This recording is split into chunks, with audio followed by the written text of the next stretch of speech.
Hey Dan, I wanted to take you through the progression of buildings and units that happens as you're playing through Warcraft, Orcs and Humans. So I'm just going to start up one of these single-player custom games. And, last time we were playing as the humans, this time we'll play as the orcs against the humans. And if you watch the cheat codes video, then you'll know that the opposing side starts with quite a few units. So what I'm going to do is actually give myself quite a significant force to start with, and then essentially just do a quick raid on the enemy encampment, so that we can focus on building up our own forces. So you can see inside the set army option, you can increase or decrease the number of each of the units. And that should be plenty for our purposes. And for the map, let's try something in one of the swamps. How about Swamp 5? Alright, and with everything set, we just hit OK and let it load in. So the first thing we're going to do is make sure we know where our gold mine is. We're just going to move some of these units away to explore. We'll also need to find out where the nearest forest is. There we go. And again, if you hold Control and click and drag, you will select up to 4 units at once. We can take one of our peons and send him over to collect or to harvest lumber.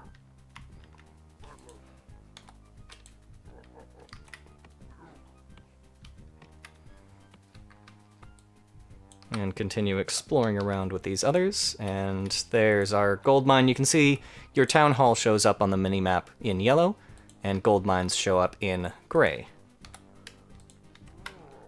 So we'll send our other peon to collect gold from there. Now, if you have a look at our food usage, you can see that we've grown 5. And we've used 20 because we have 20 units. So the grown is highlighted in yellow to show that we do not have enough farms to support the number of units that we have. But that's okay. Because again, we're just going to move all of our forces up to find the enemy and try to remove their immediate threat. Also, I misspoke in the basics video when I was going over the food usage. It's not that the first farm you have gives you 5. It's that the first farm gives you 4, and your town hall gives you 1. So when you start with a town hall and 1 farm, you have 5 food at your disposal. And I think that's just to make sure that in case all of your farms are destroyed, if all you have is your town hall, you'll still have enough food to train 1 peon to hopefully get you back on track. All right. Continuing to move across the map. There we are. We're starting to come across enemies. In fact, we can send them. So you can see the orcs have the raider, which is their cavalry unit. The equivalent for the humans is the knight, just like the footman is the equivalent to the grunt, and the... hang on, where are these ones going off to? See, they're trying to path their way around, but we'd like them to cross that bridge. And so the ranged unit for the orcs are these spearmen, the equivalent for the humans being the archer.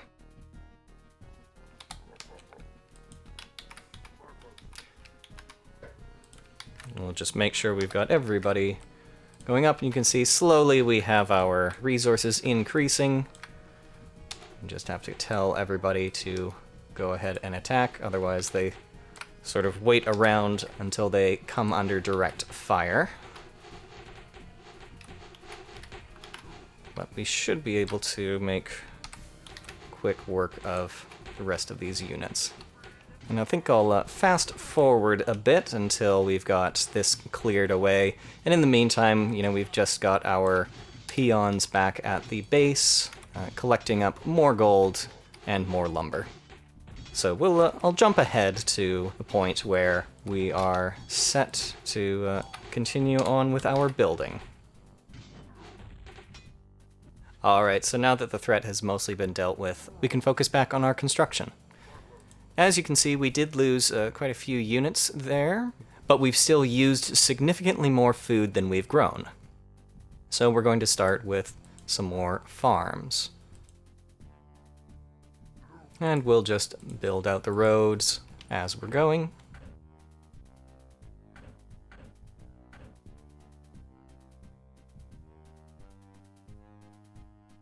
And we'll send that peon to build up that one as well. I'm going to turn up the speed a little bit, just because we are going to focus on the progression of your buildings. We went over this very briefly in the cheats video, but you're able to see how you start with only the basic structures. You have the ability to build a farm, a barracks, or the lumber mill. So next up, we'll get ourselves a lumber mill, and well, let's put it over here. You can see he's taking a bit of an odd path to get around, but alright. And now we have enough food that we can actually start training some more peons, which is good. We don't have enough lumber to build up our barracks, so that'll be the next thing we focus on. So now that this peon has completed building the lumber mill, you can see now we have access to the advanced structures. We haven't built our barracks yet, but we can now build the blacksmith shop, or the blacksmith, the kennel, or the temple. Now, of course, we don't have enough lumber for any of those, so again, we're just going to keep on getting more and more peons ready to go, and continuing to harvest lumber. Now, when you have the lumber mill constructed, you'll see that you have the option to upgrade the strength of your spearmen, and that will increase the amount of damage that they do. Next up, we'll be building a barracks down here. And as we went over in the basics video, the barracks is where you train your units.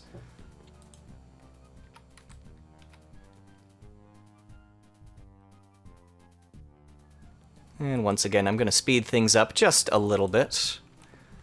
So we're sort of at the point in the game where you can see what we're doing is just gathering up resources, and then as soon as they come in and we have a peon available, we are continuing to build up our settlement.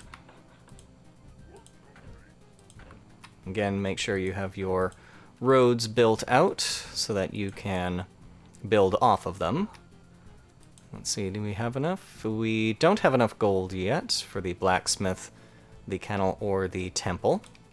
So we'll send this one to build another farm and train up some more peons. You can see them working busily away, and we have quite a large amount of gold stored up in that gold mine, so it's not going to disappear on us anytime soon.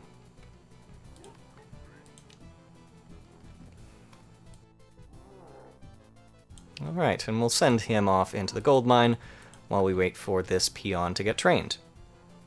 Now, when you first build the barracks, you'll only be able to train up the grunt, each grunt costing 400 gold.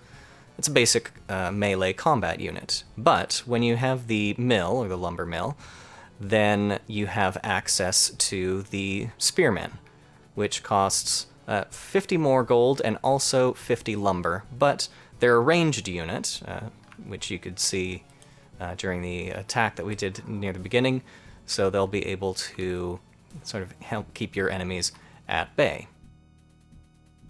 Next up, we will build the... well, we already have a blacksmith. Next up, we'll build the kennel, And the kennel has a different shape from a lot of the other buildings. You can see it's sort of long and squat. And once we have the kennel built, then we'll be able to train the raiders, which are the cavalry unit for the orcs. The humans have the building called the stables. Once you have that, then you can train knights. And I was completely wrong. We don't have the blacksmith shop yet, so I'm going to stick one right there. So you can see the kennel also allows you to spend gold to breed faster wolves, which is very advantageous. Being able to close the distance with ranged units, either the archers, spearmen, or the catapults, being able to close that distance very quickly with your cavalry and get in close is very useful in combat.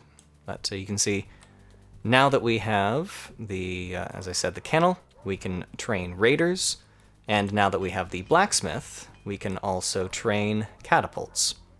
And I did show you this in the cheat codes video, but I'll go over it again. At the blacksmith shop, you can spend gold to upgrade either your axe strength, which will increase the amount of damage that your melee units do in combat. Those are your grunts or raiders, if you're the orcs, or for the humans, the footmen and the knights.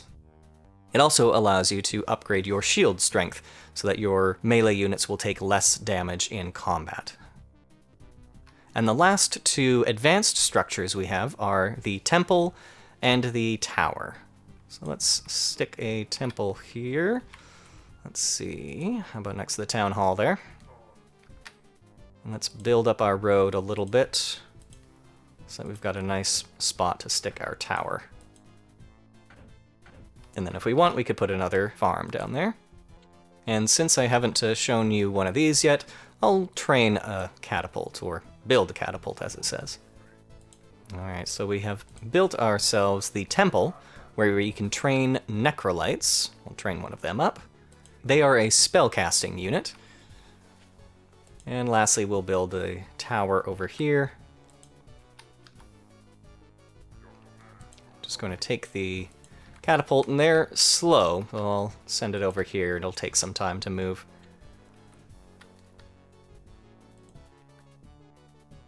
And there's the necrolyte. I'll send him up there as well. Now you can see that the necrolyte has a single attack right now, which is just a magical attack. In fact, let's see if we can find him a peasant to use that on.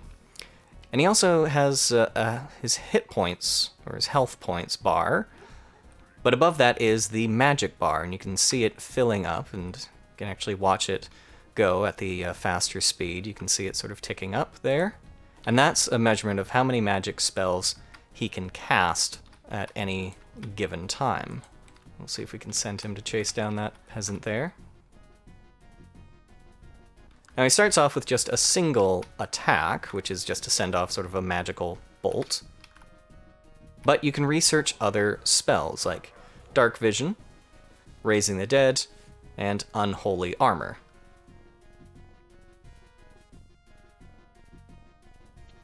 And lastly, now that we have the tower, we can train ourselves a Warlock.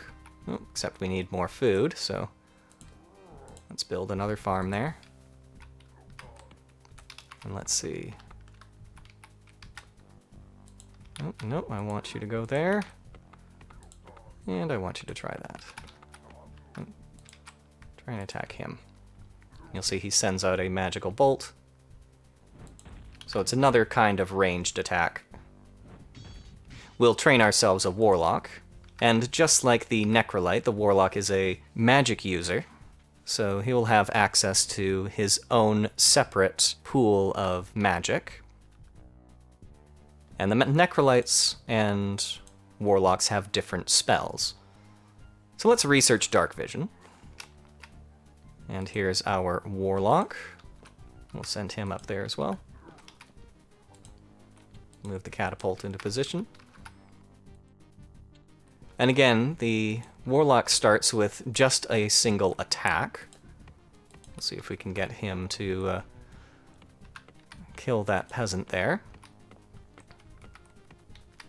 Our Necrolite lost sight of him and ended up elsewhere. Ah, very good. You can see our catapult is automatically attacking the peasants, which I'd rather it not do, so I'm going to move it back. Now, in terms of the spells that can be used by the warlocks, you can research Cloud of Poison, which is a sort of an area of effect damage spell. You can research Minor Summoning, which will bring forth a bunch of spiders. Or research Major Summoning, which will call forth a demon, which is very useful, but it's obviously very expensive, costs 3,000 gold just to research, and then costs quite a bit of mana in order to cast. And the other spells for the Necrolite are Raising the Dead and Unholy Armor. Unholy Armor will surround your units with Flaming Armor, which I believe does damage to the nearby units, and Raising Dead will allow you to create skeleton warriors for your side. I'm going to move that warlock back and move the Necrolite down to join him. And Dark Vision you can use to reveal portions of the map that haven't been seen. So you can see every time I cast Dark Vision, you'll see the magic pool goes down. There we go. And the same with Summon Spiders. There we go. And you can then control them as you normally would any other unit. And eventually they will sort of disappear on their own. So they only last for a certain amount of time before eventually sort of just crumbling down. So that should be everything. So we have our town hall, our barracks, our mill, then the blacksmith, the kennel, the temple, and the tower. And of course, as I said, this is a very symmetrical game, so the humans have equivalent buildings and equivalent units for all of those. I believe that it's the cleric instead of the necrolite, and the conjurer instead of the warlock. Let's move the warlock up a little bit, and then use a cloud of poison on these peasants.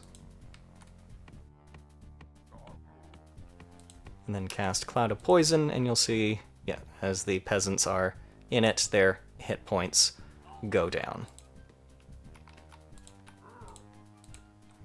Now, if we're quick enough, we can get our Necrolite to raise the dead on this skeleton before it disappears. You see it starts to decay down into the dirt, but there we go.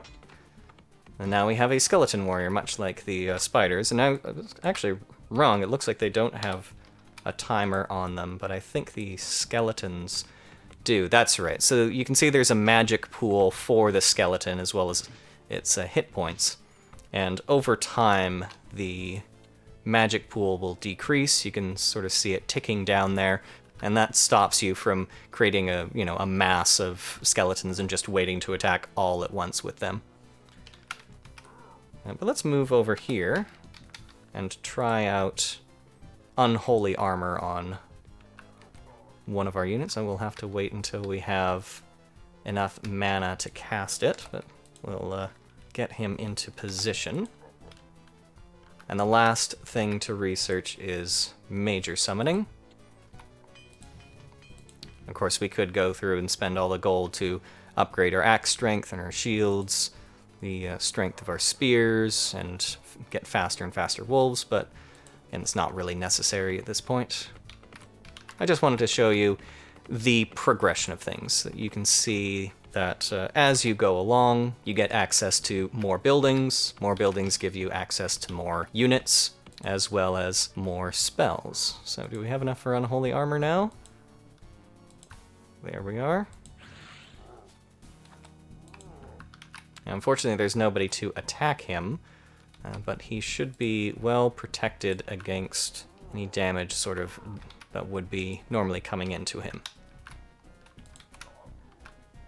Meanwhile, this skeleton is sort of on the verge of crumbling down there. Alright, and to end things off, I think we'll summon a demon. And you can see the demon also has the magic pool, but it lasts longer than the skeleton, and it does significantly more damage as well. And we can also send in our catapult to attack the town hall. And at this point, we just sort of want to get rid of the rest of these peasants. You know, it's also worth mentioning, the one other thing I haven't talked about is building walls. So you can see they've built a wall around their settlement. And you can do that to, increase your defenses, to create restrictions on where your enemies can be coming from. And again, it's just something you select from the town hall, hit build wall, and then select it one by one. And it'll sort of automatically, you'll see form corners and connections between all the pieces.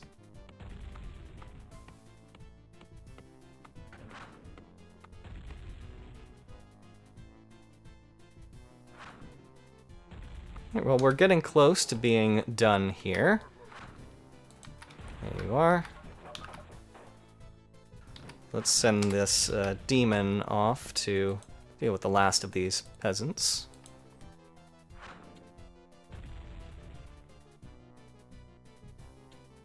So you can attack a building while it's still under construction. And as long as you're doing more damage than the rate of it being built up, it will be destroyed. And they're trying to rebuild their town hall, but we should be able to send in enough units to do that. As you can see, the demon does a significant amount of damage, as does the catapult.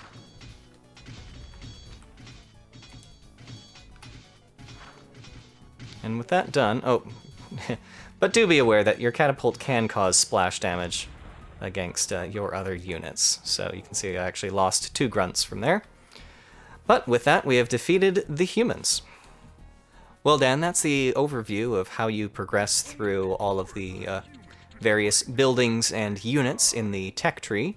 And as I've said before, once you know how to play the orcs, you basically know how to play the humans, because again, they have equivalent units to each other, and their playstyles are very, very similar. They're almost identical. The only difference being the magic spells that you have access to. Alright, well, I hope you found that useful. If there's anything you think I missed, or anything you'd like me to go over in a bit more detail, just let me know.